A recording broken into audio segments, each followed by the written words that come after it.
OK, donc salut les filles. Salut aussi à celles qui nous regardent en replay. Aujourd'hui, on va parler d'amour. On va parler de l'amour avec les différentes sortes d'amour, dont Dieu parle dans la Bible, mais pas tous. On va parler d'aimer Dieu, d'aimer son prochain et de s'aimer soi-même. Donc sur la base, de Matthieu 22, versets 37 à 39. «Tu aimeras le Seigneur ton Dieu de tout ton cœur, de toute ton âme, de toute ta pensée. C'est là le premier et le plus grand commandement.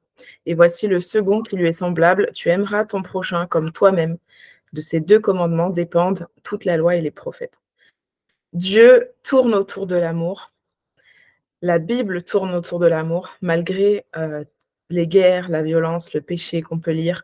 La Bible ne parle finalement que d'amour, de l'amour de Dieu envers nous et de l'amour, très imparfait, d'accord, de l'homme envers Dieu. Et on va voir ici comment finalement tout ça va nous aider à mettre en place quelque chose d'exceptionnel pour nos entreprises. OK, une seconde, je vais remettre ma fille dans son truc.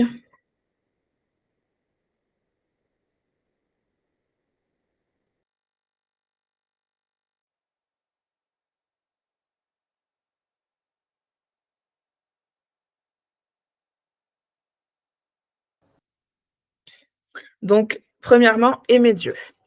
Dieu cherche nos cœurs, des cœurs, qu'il aime en amour et en vérité, des cœurs sincères. Jusque-là, voilà, je vous apprends rien. Et vraiment le but, c'est qu'on soit pas comme le peuple d'Israël, à qui le prophète Ésaïe a prophétisé en disant: «Le Seigneur dit: puisque ce peuple s'approche de moi en parole et qu'il m'honore des lèvres, tandis que son cœur est éloigné de moi et que la crainte qu'il a de moi n'est qu'un précepte de tradition humaine». Et après, voilà, il en découle plein de choses. Ce peuple était vraiment hypocrite. C'est dans Ésaïe 29, là, c'était le verset 13. Le peuple d'Israël, il prétendait être humble et bon en disant, de belles paroles à voix haute, et pourtant Dieu, il était triste de voir que c'était hypocrite. Quand on aime Dieu, on le loue avec esprit et vérité, on le loue en esprit et en vérité. On le sait, on l'a toutes déjà entendu, mais concrètement, est-ce que ça se manifeste réellement dans nos vies? Quand on gère une entreprise en tant que chrétienne, c'est un défi permanent. On est toujours ballotté de nouvelles méthodes en nouvelles méthodes. On est souvent débordé de travail, on a du mal à s'organiser, on est submergé de taxes par l'État. Alors ça peut vite, devenir compliqué de rester, dans cette relation d'amour avec Dieu où on est humble, où on le loue en esprit, en vérité, et où, c'est pas juste des mots, juste des habitudes, juste une prière quotidienne, juste une habitude de lecture, mais que c'est un vrai, une un vrai train de vie, en fait. Donc ça peut vite, devenir compliqué de maintenir des temps de qualité avec Dieu, d'écouter les indications que Dieu nous donne pour notre développement d'entreprise, de d'à la fois, les discerner ces indications, mais aussi de les mettre en pratique. Parce que du coup, on a un monde qui nous dit: «Mais non, il faut faire comme ça, c'est comme ça que ça marche, c'est comme ça l'ordre des choses», et cetera. Et puis on a Dieu qui nous indique souvent, autre chose. C'est pas toujours en désaccord, mais ça peut arriver. Ça devient compliqué d'assumer notre foi publiquement. Là, je pense à celles qui travaillent avec un public qui n'est pas chrétien, et je le vois, c'est souvent difficile de dire, qu'on est chrétienne et cetera, parce qu'on se dit que peut-être ça va les faire fuir, parce qu'il y a l'histoire de laïcité en France, parce qu'il y a ceci, cela, alors que finalement, Dieu nous invite à être fiers de notre foi et à ne pas s'en cacher. Ça devient compliqué de vivre réellement ce qu'on partage à d'autres. Là, je pense particulièrement à celles qui sont, dans l'accompagnement. Bah, des fois, ce qu'on va partager à nos clientes, c'est pas toujours ce que nous on vit, à la maison, ou ce qu'on a envie de faire pour booster les gens, bah, c'est pas toujours ce que nous-mêmes on arrive à appliquer pour nous.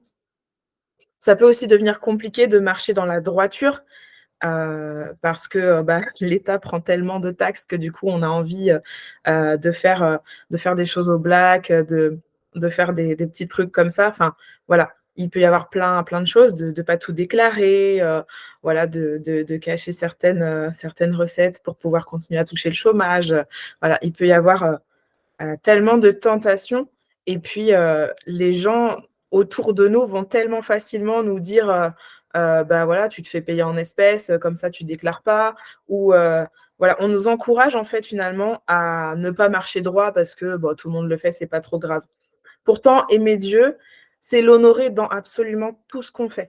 Dans Colossiens 3, au verset 17, il y a écrit: «Et quoi que vous fassiez en parole ou en œuvre, faites tout au nom du Seigneur Jésus, en rendant par lui des actions de grâce à Dieu le Père». Et aujourd'hui, la question que j'ai envie de nous poser, c'est est-ce que là, dans tout ce qu'on fait, dans chaque acte, dans chaque parole qu'on prononce, est-ce qu'on serait capable de prononcer le nom de Jésus quand on fait, cette chose-là ou quand on dit cette chose-là? Est-ce qu'on arrive à mêler les 2 parce que de toute façon, ça honore Dieu? Aimer Dieu, c'est le passer en priorité aussi dans notre emploi du temps. Matthieu 6, 33, verset que vous connaissez très bien: «Cherchez d'abord le royaume et la justice de Dieu et toutes ces choses vous seront données par-dessus».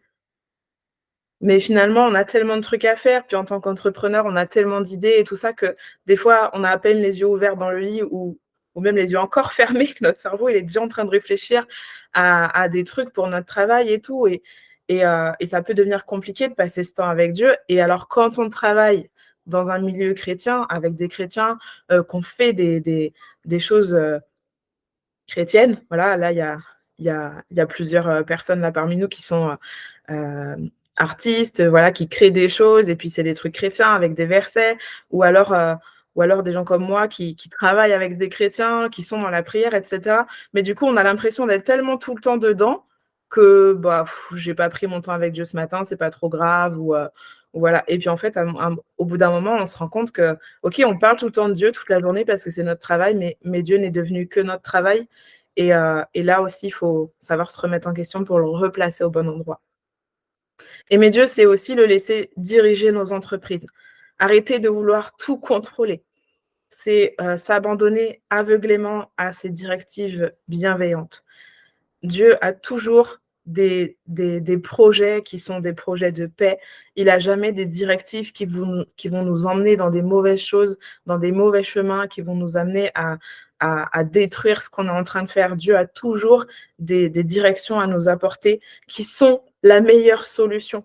Mais nous, on est souvent en train de vouloir contrôler. On a besoin de contrôler nos finances, notre budget, contrôler, la prévision à 1 an, à 5 ans et du coup, des fois, on a du mal à laisser Dieu vraiment, prendre le contrôle de nos entreprises et il nous invite à nous abandonner aveuglément. Dans Proverbe 3, versets 5 à 6, c'est écrit: «Confie-toi en l'Éternel de tout ton cœur et ne t'appuie pas sur ta sagesse.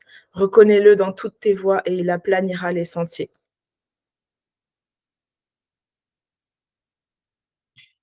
Aimer Dieu, c'est aussi aimer son prochain et là, on arrive sur la deuxième partie du verset qu'on a cité au départ. Donc je rappelle le verset: «Tu aimeras le Seigneur ton Dieu de tout ton cœur, de toute ton âme, de toute ta pensée». C'est là le premier et le plus grand commandement et voici le second qui lui est semblable: «Tu aimeras ton prochain comme toi-même». De ces 2 commandements dépendent toute la loi et les prophètes. Donc aimer son prochain. Le terme prochain, il vient de la racine grecque plésios qui signifie voisin ou proche et donc ce mot se réfère, à la personne qui est la plus proche de nous physiquement, donc ça peut être un voisin ou un membre de notre famille, restreinte, mais aussi proche socialement. Donc ça peut être notre famille moins proche géographiquement, mais ça peut être aussi nos amis, nos collègues, nos élèves, nos patients, nos employés, nos prestataires, nos partenaires, nos clients. L'amour prévaut partout, dans tout ce qu'on fait et on peut montrer notre amour bah, en prenant des nouvelles, en encourageant, en aidant, mais aussi en manifestant nos dons et nos talents. Dieu nous a équipés. Il nous a équipés de talents naturels, il nous a équipés de dons surnaturels et ces dons et talents, ils sont différents d'une personne à une autre. Bien souvent, on a du mal à voir, ce que nous, on a, nous, comme dons et talents parce que justement, ils sont tellement ancrés, tellement innés, tellement normaux qu'on ne voit pas ce qu'il y a d'extraordinaire dans ça. Par exemple, il y a des femmes qui ont un talent naturel pour dessiner, mais au début, elles voient pas ce qu'il y a de si extraordinaire dans ça et même souvent, quand on va leur dire, «Waouh, tu dessines bien», bah, elles non, elles vont trouver leur dessin plutôt moche. Et si je suis sûre que si un concours était organisé auquel elles participeraient, au lieu d'être fières du résultat final, donc là je parle du début, hein, au lieu d'être fières du résultat final, elles auraient plutôt tendance à se demander, pourquoi elles ont pensé, ne serait-ce qu'une minute, qu'elles étaient à la hauteur pour participer à un tel concours. Et elles regarderaient les dessins des autres en se disant que, bah, leur talent à elles, il n'est pas, sensationnel, alors que leur talent à eux, il est absolument, merveilleux, quoi. Et elles ne se rendraient même pas compte de leur propre potentiel. Ça marche aussi pour la gestion administrative, pour la communication, pour le rangement, pour l'accueil, pour la planification. Quel que soit ton talent, heu, on retrouve toujours cette situation de démarrage. Ça marche aussi pour le fait qu'en un regard, on capte comment on peut mettre une personne en valeur avec une tenue vestimentaire ou que, juste quand quelqu'un parle de son business, on voit, tout le mode opératoire et la structure qu'on peut mettre en place. Ça marche pour tout type de talent. Cette situation initiale, qui fait qu'on ne se rend pas compte de ce qu'on a réellement, c'est plutôt normal. Puisque du coup, comme on baigne dedans depuis toujours, on n'a pas l'impression que c'est, un truc de fou. Mais un jour, on doit ouvrir les yeux et se rendre compte, que oui, on a un vrai talent dans tel ou tel domaine et on doit l'accepter et l'utiliser. Dans 1 Pierre 4 au verset 10, il est écrit, «Comme de bons dispensateurs des diverses grâces de Dieu, que chacun de vous mette au service des autres le don qu'il a reçu». Ça veut dire que si tu as un talent, mais que tu le gardes pour toi, que tu le caches, que tu veux pas en faire profiter les autres, que tu veux pas le mettre au service du royaume de Dieu, tu n'es pas une bonne, un bon dispensateur des diverses grâces de Dieu. Donc dans d'autres versions, c'est écrit, gestionnaire, voilà pour, expliquer un peu le mot dispensateur. Et puis, du coup, je suis pas allée chercher la référence, mais j'y pense maintenant. Ça me fait penser heu, aux gens qui ont reçu là les différents, talents et puis il y en a un en fait qui est allé cacher parce qu'il a eu peur et cetera et finalement on voit que c'est pas lui qui a été récompensé, du tout. Donc, c'est vraiment important de pouvoir aimer les autres en mettant en action les talents que Dieu nous a donnés. Rester aveugle face à nos talents, finalement, c'est manquer d'amour. On manque d'amour envers Dieu quand on ne met pas en pratique nos talents. Parce que c'est comme si on croyait, ou plutôt on ne croyait pas qu'il avait pu nous donner un talent ou plusieurs talents absolument, merveilleux. On ne croit pas que ce soit possible qu'il nous les ait donnés ou c'est aussi comme si, on rejetait ce qu'il nous offre. Et je sais pas, vous imaginez quelqu'un vient chez vous et vous apporte un gros cadeau et tout, ça se fait pas de dire, «Non, je veux pas de ton cadeau, repars avec». Ça nous viendrait même pas à l'esprit de le faire. Et des fois, Dieu nous a donné des talents et en fait, on veut pas les avoir ou on veut pas voir qu'on les a. Mais c'est ça qu'on fait, en fait, concrètement. C'est lui dire, «Ben non, remballe ton cadeau, j'en veux pas, retourne chez toi». Rester aveugle face à nos talents, c'est aussi manquer d'amour envers notre prochain. Ça veut dire qu'on n'aime pas assez l'autre pour avoir envie de mettre ce talent à profit pour faire du bien autour de nous. Et puis, c'est aussi manquer d'amour envers soi. Ça veut dire qu'on ne s'aime pas assez pour croire que c'est possible d'avoir ce talent. Maintenant, on va parler de s'aimer soi-même. S'aimer soi-même, c'est un commandement de Jésus. Marc 12, verset 31, tu aimeras ton prochain comme toi-même. Il n'y a pas d'autre commandement plus grand que cela. Ça rejoint le verset de Matthieu dont je parlais tout à l'heure. Attention, ici, on ne parle pas évidemment d'égocentrisme, d'orgueil, de prendre la grosse tête, de se mettre au-dessus des autres, de devenir hautaine, et cetera. On parle vraiment de s'aimer soi-même comme Jésus nous aime. La plupart des blocages qu'on rencontre dans la vie, y compris dans le développement des entreprises, ils sont dus à un manque d'amour envers nous-mêmes. Et vous avez peut-être déjà entendu parler de forteresse. On emploie souvent ce mot dans le milieu, spirituel. Une forteresse, c'est comme, tout un monde mental qu'on a créé dans nos têtes, un monde qui s'est créé pendant plusieurs années, plusieurs décennies. C'est un mur, c'est un blocage intérieur. Cette forteresse, elle a été bâtie, très progressivement tout au long de notre vie par plusieurs choses. On n'a pas toutes vécu absolument tout ça, mais je vais en citer plusieurs ici et je vais laisser le Saint-Esprit vous indiquer là où il est concerné, là où vous êtes concernés. Du coup, je vais vous proposer d'éteindre vos caméras pendant ce moment-là et de vraiment prendre un temps, heu, chacune avec le Saint-Esprit, d'écouter ce que je vais mentionner et de dire: «Saint-Esprit, montre-moi, montre-moi où je suis concernée, montre-moi ce que tu veux traiter aujourd'hui». Je vais prier d'abord. Seigneur mon Dieu, je te bénis pour ce que tu fais, pour le travail que tu fais dans nos vies et dans nos cœurs. Je te bénis pour, cet instant que toi tu as préparé, que tu as conduit et je prie maintenant qu'au nom de Jésus, il y ait des forteresses qui tombent, que, ici chacune puisse s'emparer de sa victoire, que le rendez-vous que tu as donné soit pris et que chacune puisse repartir avec le merveilleux cadeau que tu leur as offert aujourd'hui. Peut-être que c'est réaliser un talent ou peut-être que c'est démolir une forteresse, mais que personne ici ne parte sans avoir pris ce que tu avais à lui donner aujourd'hui. Merci Seigneur. Saint-Esprit, vraiment prends toute la place dans le cœur de mes sœurs et viens te révéler, viens pointer du doigt là où il y a encore quelque chose. Viens éliminer les résidus pour qu'on puisse, évoluer de façon saine et totalement épanouie. Merci Seigneur pour ce que tu veux faire encore aujourd'hui. Amen. Alors, parmi les forteresses, ou plutôt les pierres qui ont bâti la forteresse, il peut y en avoir qui font partie des normes sociales et culturelles.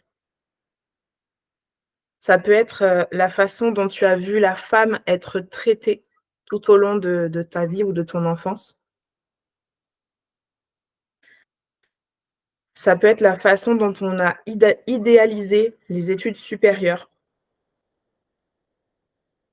la façon dont on a parlé des entrepreneurs autour de toi ou bien, ce qu'ont dit des personnes qui ont un physique comme le tien. Il peut y avoir encore d'autres choses, ce que je liste n'est pas, exhaustif. Mais oui, peut-être que tu as vu autour de toi que la femme, sa place, c'était juste à la cuisine et du coup, c'est dur pour toi de te mettre dans une position où tu es chef d'entreprise et où tu dois aller travailler et où tu vas ramener de l'argent et où tu peux, prendre une position de leader. Peut-être qu'on t'a toujours, tellement dit que finalement la réussite, c'était avoir fait, 10 ans d'études, mais toi tu as pas fait d'études et tu as encore moins été formé pour le domaine dans lequel tu es actuellement et du coup, ça te bloque parce que quelque part à l'intérieur de toi, il y a un truc qui te dit que, bah, tu vas pas y arriver parce que tu es pas formé ou que tu es pas légitime parce que tu es pas formé. Ça peut être aussi, bah, ta famille qui a souvent répété que, les chefs d'entreprise, ce sont des voleurs ou, ou des personnes qui écrasent les autres et cetera et toi, du coup, ton cerveau, il peut juste pas se dire qu'il va devenir, chef d'entreprise parce qu'il veut pas être cette personne qui écrase les autres.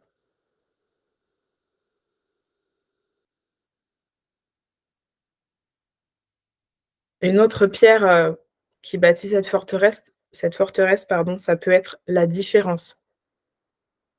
Peut-être que tu as toujours, été vue ou que tu t'es toujours sentie comme une extraterrestre quand tu étais à l'école, comme, quelqu'un de différent, quelqu'un de bizarre. Peut-être que tu t'interroges sur, tes comportements, sur tes réactions, sur tes émotions, sur, pourquoi est-ce que tu vis les choses de telle façon alors que les autres personnes ne vivent pas de cette façon-là et puis du coup, ça te paraît un peu bizarre que toi tu réagisses comme ça. Peut-être que tu sais déjà que tu n'es pas comme tout le monde parce que tu as une neuroatypie qui a été, diagnostiquée ou, une hypersensibilité, un haut potentiel ou autre chose. Peut-être que c'est parce que, tu as une maladie qui a été diagnostiquée. Peut-être aussi que tu viens d'un autre pays ou que tu as été à l'époque, quelqu'un qui venait d'un autre pays et du coup, tu t'es sentie, différente, tu as eu du mal à t'intégrer, ta langue était différente ou alors tu avais un accent. ta couleur de peau était différente et du coup ça t'a fait te sentir, illégitime à un moment donné de ta vie. Ça t'a fait te sentir, pas à ta place et aujourd'hui, c'est difficile de te sentir, pleinement là où tu dois être et peut-être aussi que tu te sens mal à cause de ton physique parce que tu es pas comme ce que la norme dit que tu devrais être ou parce qu'il y a quelque chose que tu aimes pas tout simplement sur toi, en toi.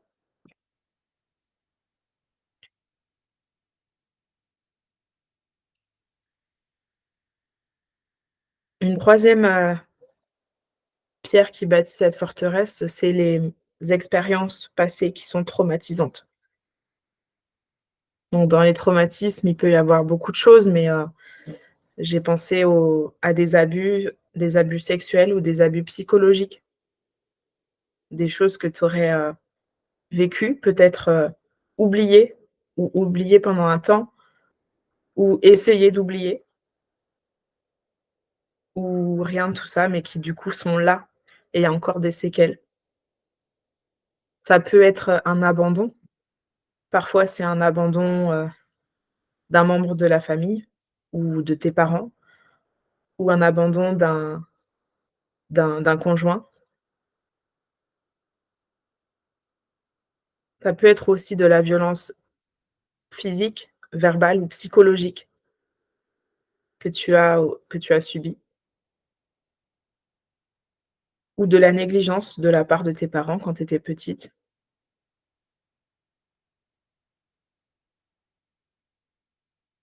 Il peut y avoir aussi des traumatismes plus récents comme, la perte d'un emploi, une rupture amoureuse, un accident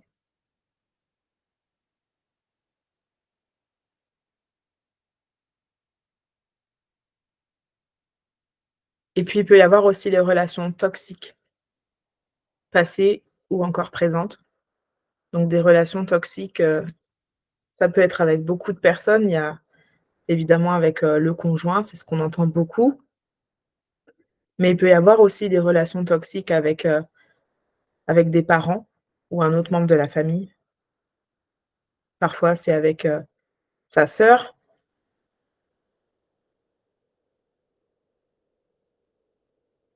ça peut même être une relation toxique avec un enfant ou avec un ou une amie, quelqu'un qu'on sait qu'on a dans notre entourage et dont on n'arrive pas à se séparer et pourtant, c'est quelqu'un qui nous fait nous sentir, comme quelqu'un qui mérite pas d'être aimé ou qui nous rabaisse, qui va nous amener plutôt vers le bas.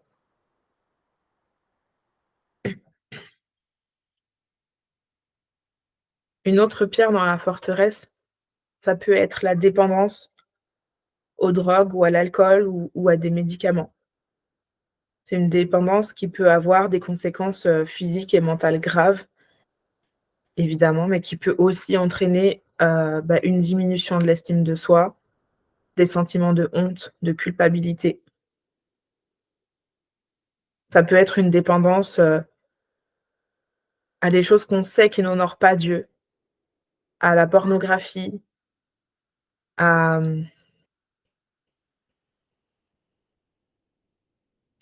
je pense même à des films, pas forcément des films porno, mais juste des films, comme ça qu'on voit, à la télé. Je me rappelle que pendant un temps, je regardais beaucoup, les téléfilms, des téléfilms romantiques là et en fait, plus je regardais, plus je me sentais mal et plus ça me donnait l'impression que dans mon couple, ça n'allait pas. C'est vraiment, subtil, mais c'est réel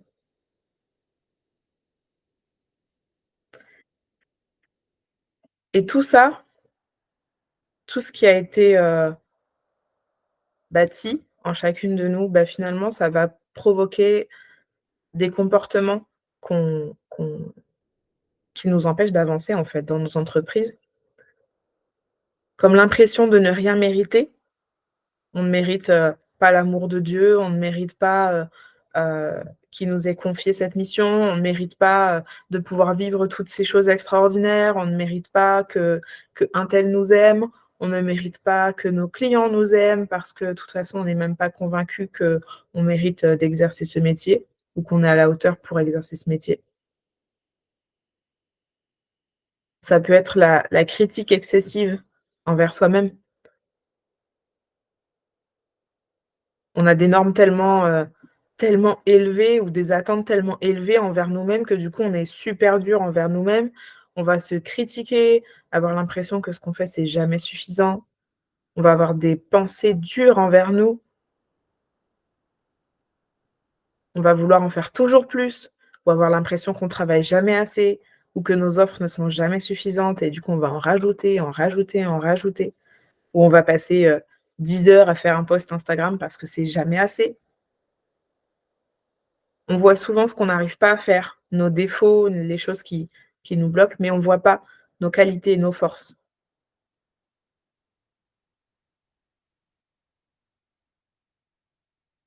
Tout ça, ça provoque aussi la comparaison avec les autres. On peut regarder ce que font les autres mamans, les concurrents en affaires, les autres comptes Instagram et finalement, on a l'impression de jamais être à la hauteur. On a l'impression que ce qu'on fait, c'est insuffisant ou que ce qu'on est, c'est insuffisant ou inadéquat par rapport à ce que ça devrait être. Et puis ça crée beaucoup de croyances limitantes, des pensées, heu des pensées qui sont souvent inconscientes, des pensées comme, «Je mérite pas de gagner de l'argent», «Je suis incapable de réussir», «Je suis pas capable d'aider mes clients».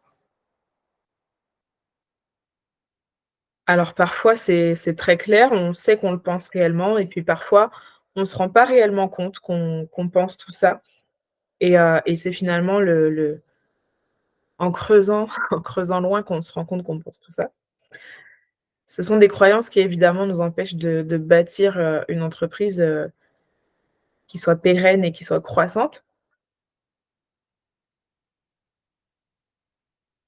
Bref, je pense qu'il pourrait y avoir, beaucoup, beaucoup, beaucoup de choses à lister dans tout ça.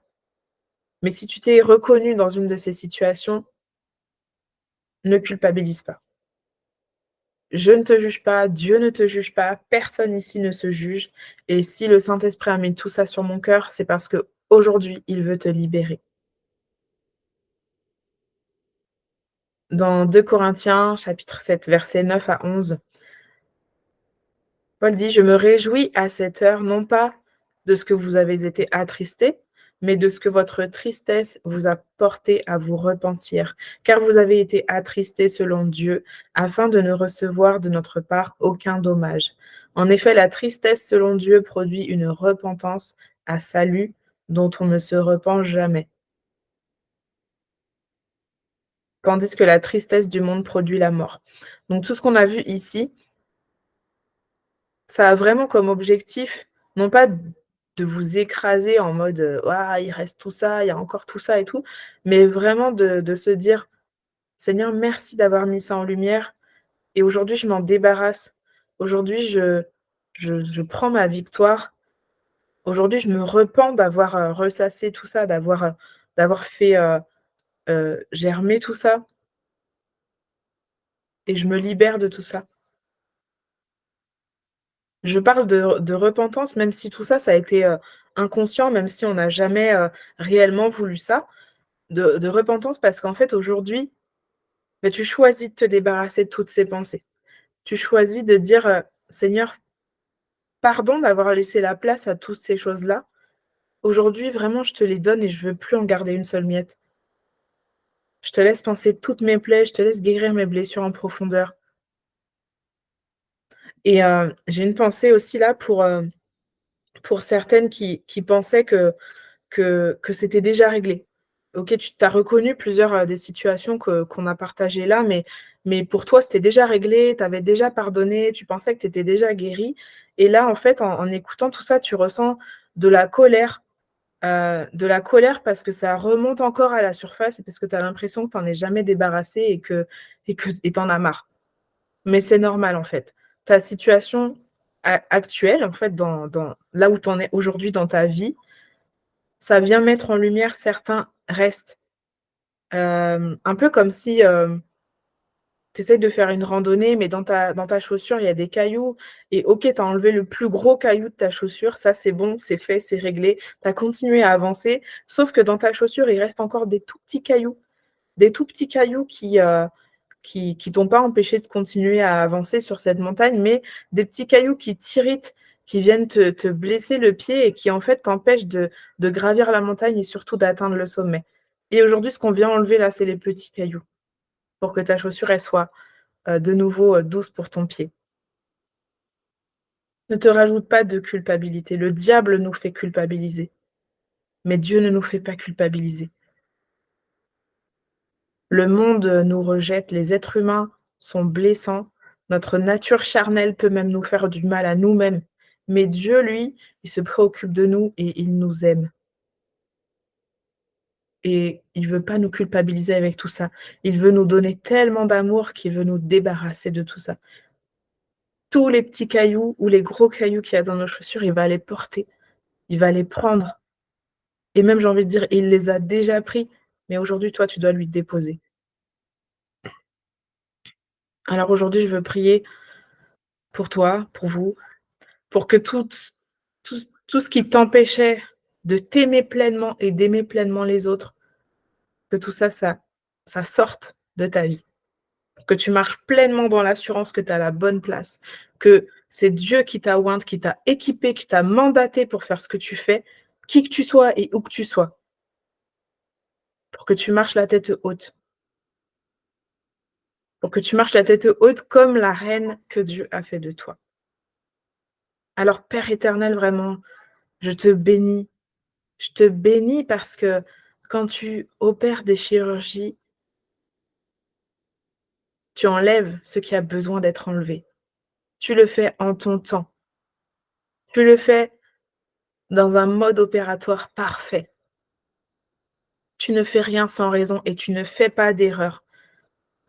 Tu n'as pas fait d'erreur la dernière fois en n'enlevant pas les petits cailloux. Tu savais, Seigneur, ce qu'on était capable de retirer à cette époque et ce qu'on est capable de retirer maintenant. Tu sais, Seigneur, par quelle saison nous passons actuellement et ce qui a besoin d'être retiré de nos chaussures pour continuer à avancer. Merci Père, parce qu'en toi nous avons la guérison, en toi nous avons la liberté, en toi nous avons la totale liberté. Tout ce que nous avons vécu par le passé, qu'il soit vraiment ancien ou qu'il soit proche, tout cela est passé et toutes choses sont devenues nouvelles. Et nous proclamons aujourd'hui encore que tu fais un renouveau. Oui, tu établis un renouveau dans nos vies. Tu renouvelles nos pensées, tu renouvelles nos cœurs, tu renouvelles notre discernement. Merci Seigneur parce que tu guéris nos âmes. Tu ne veux pas juste que nous soyons des chrétiens, des chrétiennes qui qui disons, qui te prions. Non, tu veux guérir nos âmes en profondeur, tu veux guérir nos cœurs en profondeur, tu veux que nous marchions avec toi dans la totale liberté. Et cette image de Jésus qui, tout au long de sa vie, a marché avec assurance, elle me poursuit depuis des mois, Seigneur, et je veux vraiment la communiquer à mes sœurs. Jésus, depuis son enfance jusqu'à sa mort, il a toujours marché avec cette assurance de la mission qui lui avait été confiée, de la personne qu'il envoyait et de qui il était et de quel droit il pouvait parler comme ça, de quel droit il pouvait opérer les miracles, de quel droit il pouvait chasser les démons, de quel droit il pouvait aller prêcher dans les synagogues.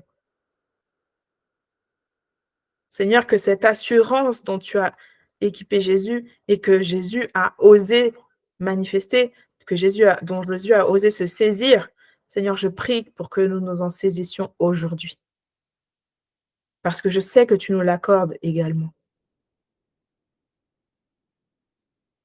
Seigneur, je te dis merci pour ton amour qui est inconditionnel, ton amour qui nous aime tel que nous sommes, avec notre passé, avec notre présent et notre futur. Ton amour qui nous aime avec le fin fond de nos pensées, même les plus obscures. Ton amour qui nous amène à la rédemption. ton amour qui nous offre le salut, ton amour qui veut tellement, tellement nous remplir qu'il débordera naturellement pour les autres.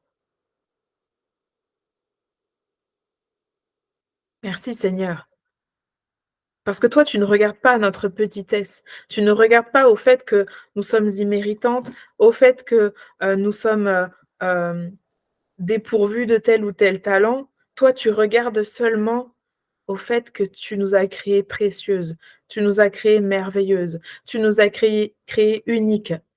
Tu nous as créées pour t'honorer, pour te glorifier. Tu nous as équipés de dons, tu nous as équipés de talents, tu nous as équipés d'une certaine personnalité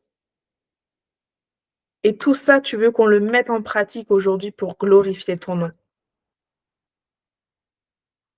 Ne permets pas, Seigneur, que nous restions, cachés sous un sceau, mais fais en sorte, Seigneur, que maintenant nous osions gravir la colline et que nous osions briller pour éclairer la ville entière.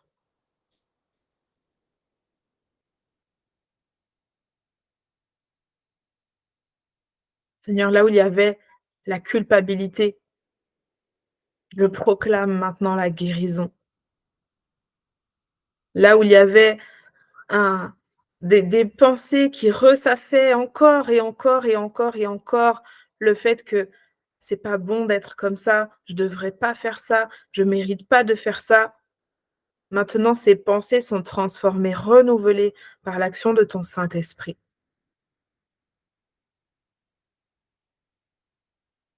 Là où tu es, viens dire, viens proclamer que Dieu t'a envoyé. Viens proclamer que Dieu t'a équipé. Viens proclamer que tout ce que tu fais, tu le fais au nom de l'Éternel. Tu ne le fais pas en ton nom. Tu ne le fais pas avec tes propres forces. Tu le fais au nom de l'Éternel. Et ni ta propre chair, ni l'ennemi n'ont le droit de t'arrêter.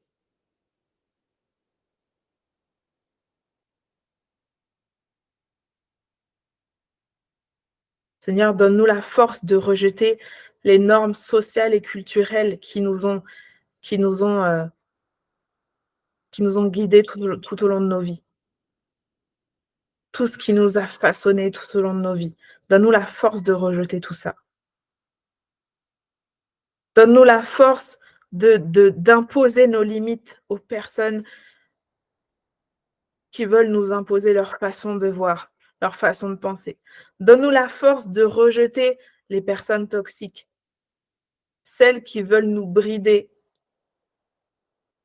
consciemment ou inconsciemment. Il y a aussi des personnes qui le font de façon totalement inconsciente parce que leur propre blessure rejaillit sur nous.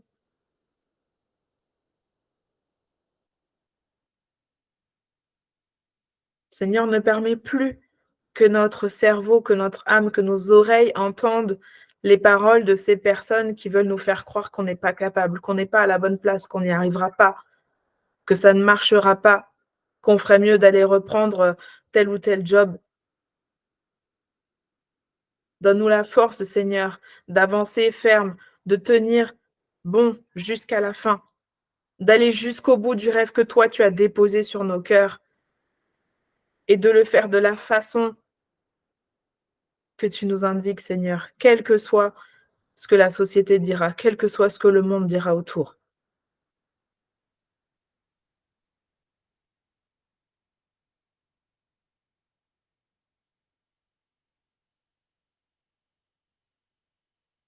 Seigneur, je prie pour que désormais il y ait des relations saines et respectueuses qui s'établissent autour de nous. Des relations qui vont mettre l'accent sur l'amour, sur le pardon, sur la compassion, des valeurs qui sont les tiennes, des valeurs qui sont bibliques. Merci de nous donner cette force, Seigneur.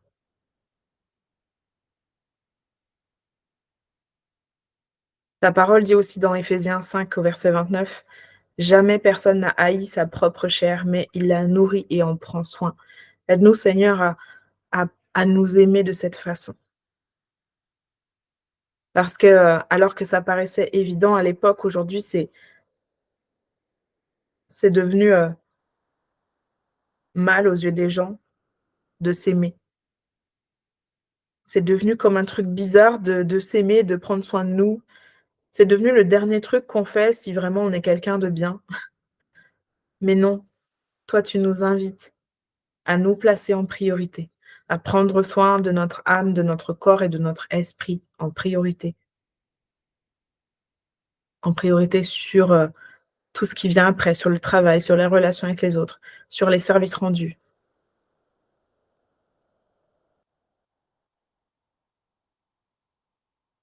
Tu viens rétablir ton ordre divin dans nos vies, Seigneur.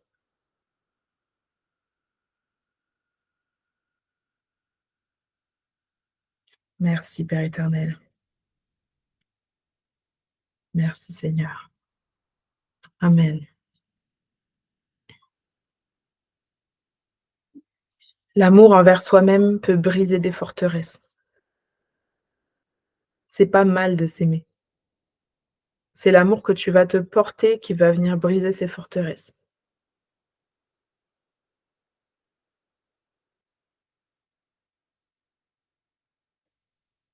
Et dans nos entreprises, auprès de nos clients, qu'ils soient chrétiens ou pas, je suis convaincue que le Saint-Esprit manifeste son onction à travers notre amour. Qu'il peut se révéler au cœur de nos clients parce que nous manifestons de l'amour envers eux, mais aussi envers nous-mêmes. Et on sait qu'on peut, réellement aimer l'autre, finalement, que si on s'aime réellement nous-mêmes.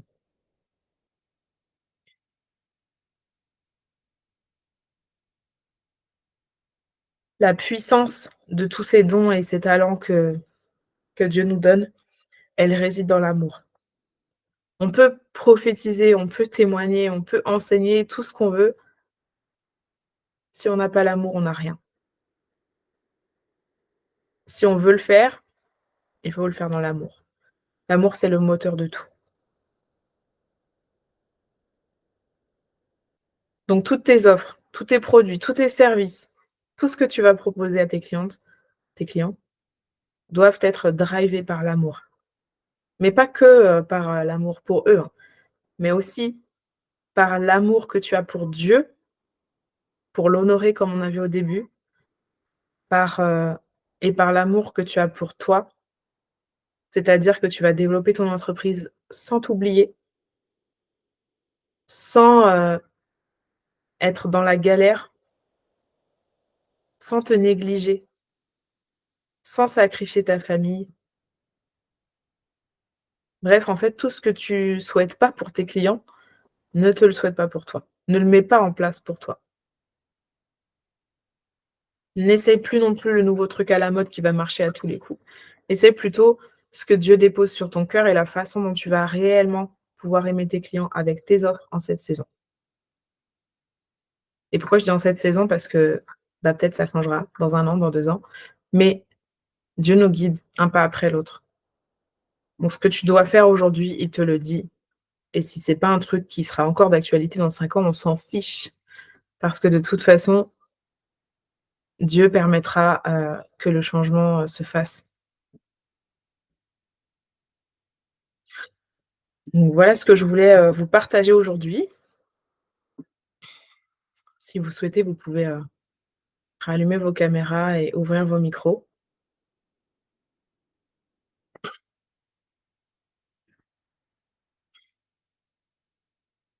S'il y a besoin de partager des choses, intimes, je peux couper l'enregistrement aussi, vous me dites.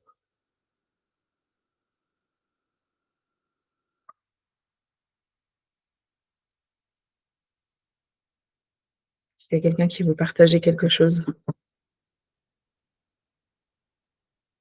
Non? Je vous ai perdu. OK, je vais couper l'enregistrement. Les filles qui nous regardent en replay, j'espère que vous vous êtes, saisies de votre victoire et je vous dis à très bientôt.